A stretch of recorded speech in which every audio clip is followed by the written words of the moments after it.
Hello everyone, welcome to my another blog. তো আমার আরেকটি নতুন ব্লগে আপনাদের সবাইকে স্বাগতম। সবাই কেমন আছেন? আশা করছি সবাই ভালো আছেন।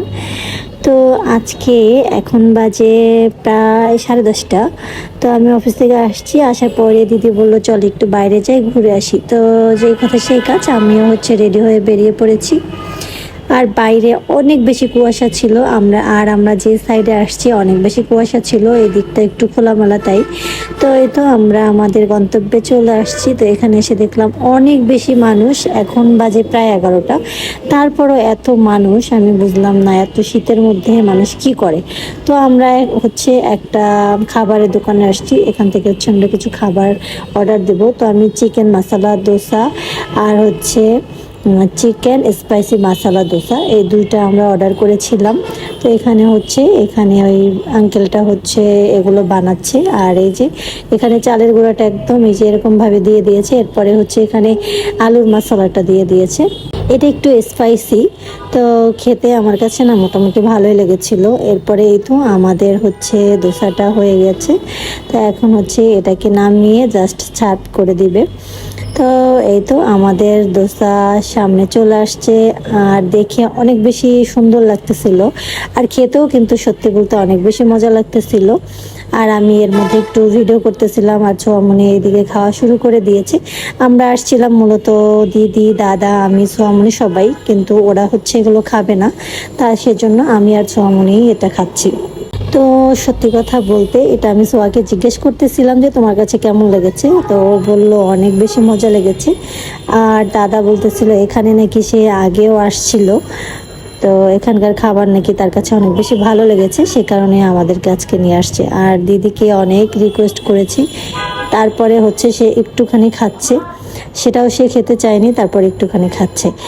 আর সত্যি বলতে এই শীতের মধ্যে এই গরম গরম দোসাটা খেতে অনেক বেশি মজা লাগতেছিল।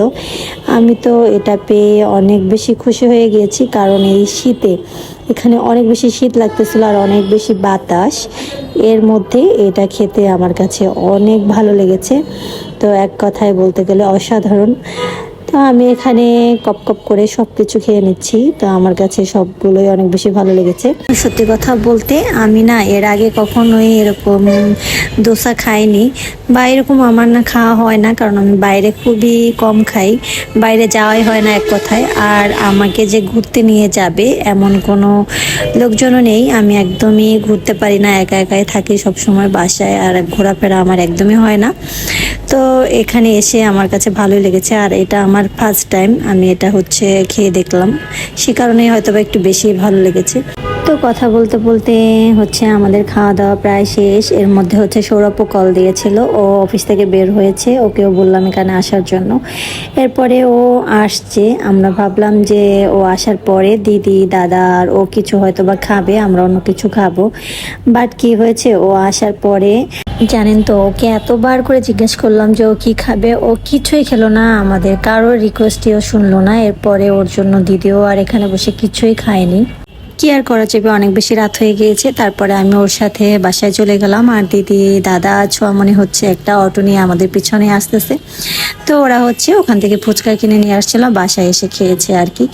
তো যাই হোক, এই তো আজকের ভিডিওটা এই পর্যন্তই। সবাই ভালো থাকবেন, সুস্থ থাকবেন, আর ভিডিওটা ভালো লাগলে অবশ্যই লাইক কমেন্ট দিয়ে পাশে থাকবেন। তো আপনাদেরকে তো বলাই হলো না, এটা মিরপুর ইসিবি চত্বর DOSS। সবাই ভালো থাকবেন, টাটা।